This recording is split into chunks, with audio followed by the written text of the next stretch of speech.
मित्रांनो, जर तुम्ही शाकाहारी असाल तर व्हिटॅमिन B12 च्या कमतरतेसाठी काय खायचं हा विचार तुमच्या डोक्यात येत असेल आणि कोणी सांगितलं की व्हिटॅमिन B12 साठी नॉनव्हेजच खायला पाहिजे. नॉनव्हेज खाणं जर तुम्ही टाळत असाल आणि व्हिटॅमिन B12 तुम्हाला वाढवायचं असेल तर हे 6 व्हेजिटेरियन पदार्थ खास तुमच्यासाठी. पण व्हिटॅमिन B12 एवढं महत्त्वाचं का असतं? शरीरात रक्त वाढवण्यासाठी, नर्व्हस सिस्टीम चांगले ठेवण्यासाठी आणि DNA च्या दुरुस्तीसाठी व्हिटॅमिन B12 महत्त्वपूर्ण असतं. व्हिटॅमिन B12 साठी नॉनव्हेज तर मुख्य स्रोत आहेच, पण तुम्ही व्हेजिटेरियन असाल तर व्हिटॅमिन B12 ची कमतरता तुम्ही कशी भरून काढाल यासाठी आजच्या व्हिडिओमध्ये आपण असे 6 पदार्थ बघणार आहोत ज्यांना खाल्ल्याने आयुष्यात तुम्हाला कधी व्हिटॅमिन B12 ची कमी होणार नाही.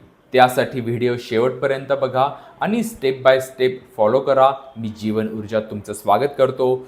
जीवन ऊर्जात गुडघ्याच्या डिजनरेशनवर अत्यंत प्रभावी उपचार होतात. असं म्हटलं जातं की तुम्ही नॉनव्हेज खात नसाल तर चणे खा. चण्यांमध्ये ऊर्जेचा खजिना असतो. त्याचबरोबर व्हिटॅमिन B12 बरोबर फायबर, प्रोटीन आणि भरपूर सूक्ष्म पोषक तत्व असतात. तुम्ही आठवड्यातनं एकदा पांढरे चणे आणि एकदा काळे चणे खा, ते पुरेसे असतात. दुसरं म्हणजे भाजलेले फुटाणे, तेही उत्तम स्नॅक्सचा ऑप्शन आहे जे व्हिटॅमिन B12 ने भरपूर असतात आणि ते तुम्ही तुमच्या सोबत कुठेही नेऊ शकता. पण जेव्हा व्हिटॅमिन B12 ची कमी होते तेव्हा सगळ्यात पहिलं तुम्हाला सतत थकल्यासारखं वाटतं, काम करायला ताकद राहत नाही, थोडंसं काम केल्यावरही आपण थकून जातो. अशा वेळेस समजून जावा की तुम्हाला व्हिटॅमिन B12 ची कमी आहे आणि आजच चणे खायला सुरुवात करा. त्याच्यानंतर आपल्या लिस्ट मधला दुसरा पदार्थ आहे गव्हाच्या कोवळ्या पानांचा रस. गव्हाचं कोवळं गवत स्वतःच खूप पौष्टिक अन्न आहे. त्याचबरोबर व्हिटॅमिन B12 चा नैसर्गिक स्रोतही आहे. 2015च्या रिसर्च मध्ये हे सिद्ध झालं की ज्या लोकांना गव्हाच्या कोवळ्या पानांचा रस दिला गेला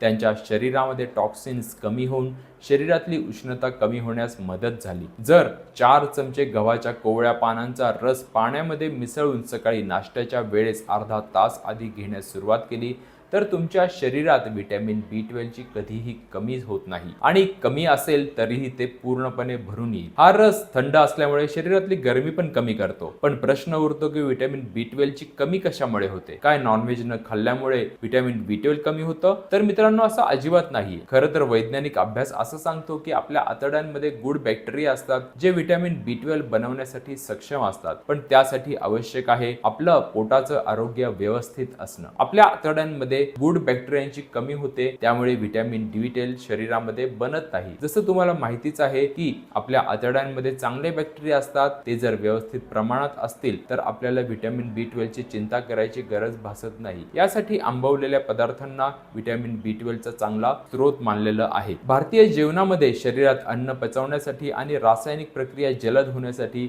या पदार्थांची कुठलीही कमी नाहीये. तुम्ही इडली खाऊ शकता, ढोकळा, पनीर, दही, नाचणी किंवा ज्वारीचं आंबील, लोणचं हे पदार्थ तुम्ही तुमच्या आहारात समाविष्ट करू शकता.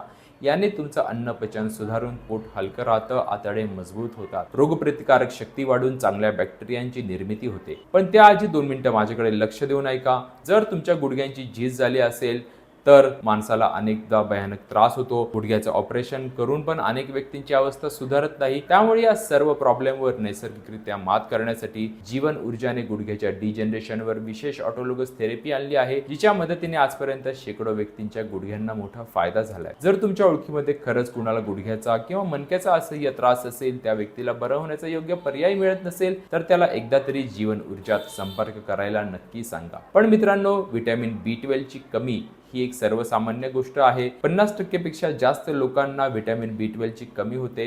पण चांगली गोष्ट म्हणजे व्हिटॅमिन B12 मिळवणं खूप अवघड नाहीये. दुधामध्ये सर्वात जास्त व्हिटॅमिन B12 असतं. जर तुम्ही दिवसभरामध्ये 1 ग्लास जरी दूध पिलात तरी दैनंदिन गरजेच्या 50% व्हिटॅमिन B तुमच्या शरीराला मिळेल. त्याचबरोबर बाकीचे दुधापासून बनलेले पदार्थ आहेत जसं की दही, ताक, पनीर, तूप यांमध्येही योग्य प्रमाणात व्हिटॅमिन B12 असतं. दह्यामध्ये रोजच्या गरजेच्या 46% व्हिटॅमिन B बरोबरच प्रोबायोटिक पण असतात जे आतड्यांमध्ये चांगले बॅक्टेरिया वाढवतात, ज्यामुळे शरीरात व्हिटॅमिन B12 ची कमतरता सहज भरून निघते. दुपारच्या जेवणानंतर मीठ टाकून ताक पिल्याने गॅस, अपचन यासारख्या समस्या होत नाहीत. त्याचबरोबर व्हिटॅमिन B12 ची कमी भरून काढण्यास मदत मिळते. तुम्ही प्रयत्न करा की दूध देशी गाईचंच घ्या, ते हेल्दी असतं आणि त्यामुळे व्हिटॅमिन B12 पण तुमच्या शरीराला मिळून जातं. आणि मित्रांनो, अजून तुम्हाला माहिती आहे का, व्हिटॅमिन B12 चा आणखी महत्त्वाचा स्रोत म्हणजे मोड आलेली कडधान्य. जेव्हा कडधान्याला नैसर्गिकरित्या अंकुर येतात तेव्हा त्याच्यामध्ये सायनोकोबालामिन तयार होतो, जो शरीरात रक्त तयार होण्यासाठी, मज्जासंस्थेच्या आरोग्यासाठी आणि ऊर्जा वाढवण्यासाठी उपयोगी असतो. सायनोकोबालामिन हे व्हिटॅमिन B12 चं वैज्ञानिक नाव आहे. जर तुम्ही मोड आलेले कडधान्य खाण्याची सवय लावली तर तुम्हाला व्हिटॅमिन B12 चीच नाही तर कुठल्याही दुसऱ्या व्हिटॅमिन किंवा मिनरल्सची कमतरता होणारच नाही. हे एक पॉवरफुल मल्टीव्हिटॅमिन फूड आहे. जर तुमची त्वचा पिवळी वाटत असेल, चेहऱ्याला बघून असं वाटत असेल की रक्ताची कमी आहे, तर मोड आलेली कडधान्य तुमच्यासाठी उत्तम ऑप्शन आहे. पण मी समजू शकतो की तुम्ही काय विचार करत असाल, मोड आलेली धान्य खाणं किती मुश्किल आहे. पण मोड आलेले धान्य चांगल्या पद्धतीने बनवलं तर खूपच स्वादिष्ट बनतात. मला स्वतःला मोड आलेल्या मुगाचा मसालेदार नाश्ता खूप आवडतो. त्यासाठी 4-5 तासांसाठी पाण्यामध्ये मूग भिजायला ठेवा. 4-5 तासांमध्ये मूग फुगतील. त्याला एका कॉटनच्या कपड्यामध्ये बांधून लाईट पासून दूर गरम जागेत ठेवा. 10-12 तासांमध्ये त्याला खूप छान मोड येतील. त्याला मग थोडं मसालेदार बनवण्यासाठी एका वाटीत मोड आलेले मूग घ्या. त्यात कापलेला कांदा, टोमॅटो, सेंधव मीठ, काळी मिरची पावडर, थोडंसं आलं आणि लिंबाचा रस, कोथिंबीर, बारीक चिरलेली कोथिंबीर, जिरेपूड आणि थोडंसं तेल टाकून व्यवस्थित मिक्स करून घ्या. बस तयार झालं तुमचं व्हिटॅमिन B12 चं सप्लिमेंट. याला तुम्ही नाश्ता म्हणून पण खाऊ शकता किंवा स्नॅक्स म्हणून पण खाऊ शकता. आठवड्यातनं 2-3 वेळा तुम्ही मोड आलेली ही कडधान्ये खाल्ली तर तुम्हाला व्हिटॅमिन B12 ची कधीही कमी होणार नाही. पण असा विचार करणं की व्हेजिटेबल्स मधून व्हिटॅमिन B12 मिळतच नाही हे पूर्णपणे चुकीचं आहे. असं असतं तर आपण निसर्गाला बँकरप्ट म्हणू शकलो असतो. पण निसर्गाचा खजिना भरपूर आहे आणि त्यापैकी एक खजिना म्हणजे शेवग्याच्या पानांची पावडर. त्यासाठी तुम्हाला शेवग्याचं झाड शोधून पानं तोडण्याची गरज नाहीये, कारण शेवग्याच्या पानांची पावडर तुम्हाला खूप सहजतेने मार्केटमध्ये मिळून जाते. या पावडरला तुम्ही मसाल्यासारखं किचनमध्ये ठेवू शकता. तुम्ही या पावडरचा 1 चमचा पीठ मळताना त्याच्यामध्ये टाकू शकता, भात शिजवताना त्याच्यात टाकू शकता किंवा भाजीमध्ये टाकू शकता किंवा सोप्या पद्धतीने 1 चमचा पाण्यात मिसळून पिऊ शकता. कारण व्हिटॅमिन B12 पाण्यात विरघळणारे व्हिटॅमिन आहे, त्यामुळे पाण्यात घेतल्याने शरीरामध्ये पटकन शोषलं जातं. त्याच्यानंतर ज्या सिजनेबल पालेभाज्या आहेत त्यांना तुम्ही नक्की खा, त्यात पण तुम्हाला व्हिटॅमिन B12 मिळेल. तर मित्रांनो, तुम्ही हे 6 पदार्थ तुमच्या आहारामध्ये समाविष्ट केले तर तुम्हाला व्हिटॅमिन B12 ची समस्या कधीच होणार नाही. त्याऐवजी तुम्ही पाहाल तुम्हाला जी काही लक्षणं दिसत होती ती पण आपोआप कमी व्हायला लागतील. तर आजच तुम्ही तुमच्या शरीरातील व्हिटॅमिन B12 चेक करण्यासाठी ब्लड टेस्ट करून घ्या. त्यानंतर या पदार्थांना तुमच्या आहारामध्ये समाविष्ट करून 2 महिन्यानंतर पुन्हा एकदा ब्लड टेस्ट करा. तुम्ही बघून हैराण व्हाल की व्हिटॅमिन B12 चं प्रमाण किती वाढलं आहे. आणि मित्रांनो, जर तुम्हाला हा व्हिडिओ आवडला असेल तर व्हिडिओ जास्तीत जास्त शेअर करा, व्हिडिओला लाईक आणि चॅनलला सबस्क्राईब करा.